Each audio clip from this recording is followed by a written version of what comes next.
സുഹൃത്തുക്കളെ നമസ്കാരം. മറ്റൊരു വീഡിയോയിലേക്ക് സ്വാഗതം. 1988 എൻ്റെയൊക്കെ പഠനകാലത്ത് തിയേറ്ററിൽ കണ്ട ഒരു മലയാള സിനിമയുടെ ഒരു ആസ്വാദനം, ആ ഒരു രസമുള്ളൊരു ഓർമ്മ പുതുക്കലാണ് ഈ കുഞ്ഞു വീഡിയോ. കാണുക. സിനിമയെന്ന് ചോദിച്ചാൽ ശ്രീ എമ്മണി കെ മധു എസ്.എൻ. സ്വാമി ടീമിൻ്റെ ഒരു CBI ഡയറി കുറിപ്പാണ്. അന്നത്തെ കാലത്ത് സാധാരണക്കാർക്ക് CBIയുടെ വിശദാംശങ്ങളൊക്കെ, CBI എന്നാൽ എന്താ, അവരുടെ ഒരു പ്രവർത്തനത്തിൻ്റെ ഒരു ചെറിയൊരു ചിത്രം ഈ ചിത്രത്തിലൂടെ അനാവരണം ചെയ്യുകയുണ്ടായി. വലിയ ഡെപ്തായിട്ട് ചിലപ്പോൾ അതിൻ്റെ വിശദാംശങ്ങളിലേക്ക് പോയിട്ടില്ലെങ്കിലും ഒരു പരിധിവരെ CBIയുടെ പ്രവർത്തനങ്ങളെക്കുറിച്ചൊക്കെ അതിൽ വിവരിക്കുകയുണ്ടായി. അന്നത്തെ പശ്ചാത്തലത്തിൽ രസമുള്ളൊരു കഥാരസമുണ്ടായിരുന്നു ചിത്രത്തിന്.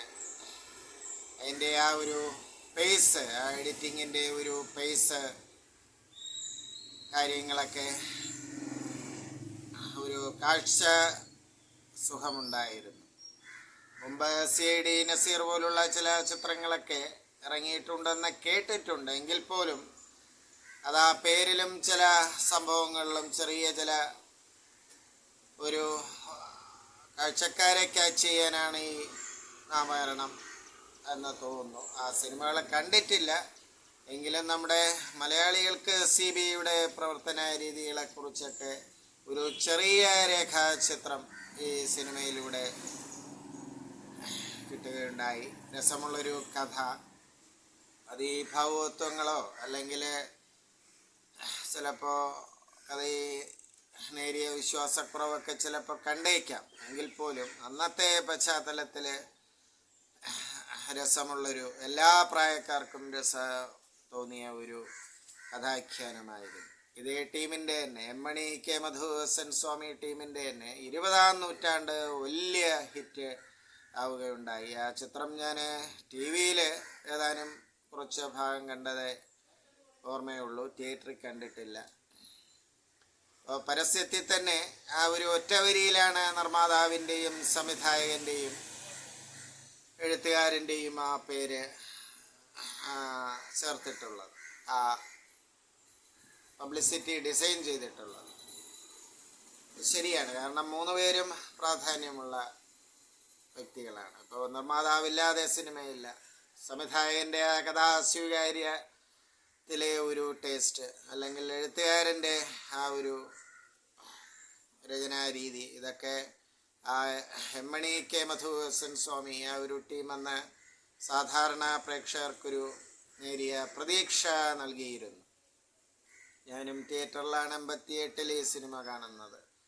പക്ഷെ പിന്നീട് തുടർന്നുള്ള സീരീസ് ഈ ടീമിൻ്റെ ആ പ്രതീക്ഷ നിലനിർത്തിയോ എന്ന് സംശയമുണ്ട്. ഇപ്പോൾ ജാഗ്രത, ഒരു ചലച്ചിത്ര നടിയുടെ മരണവും പശ്ചാത്തല ആ കാര്യങ്ങളൊക്കെ വിവരിക്കുന്ന, അത് CBIയോളം കഥ ആ ഒരു രസം തോന്നിയില്ലെങ്കിൽ പോലും ഭേദപ്പെട്ടതായിരുന്നു. പക്ഷെ തുടർന്ന് വന്ന സീരീസ് ഈ ഒരു CBI ഡയറി കുറിപ്പിൻ്റെ ആ ഒരു പേര് നിലനിർത്താനുള്ള, അല്ലെങ്കിൽ അതിൻ്റെ ഒരു ഹാങ് ഓവറിൽ ചെയ്ത ചിത്രങ്ങളാണെന്ന് ഞാൻ പറയൂ.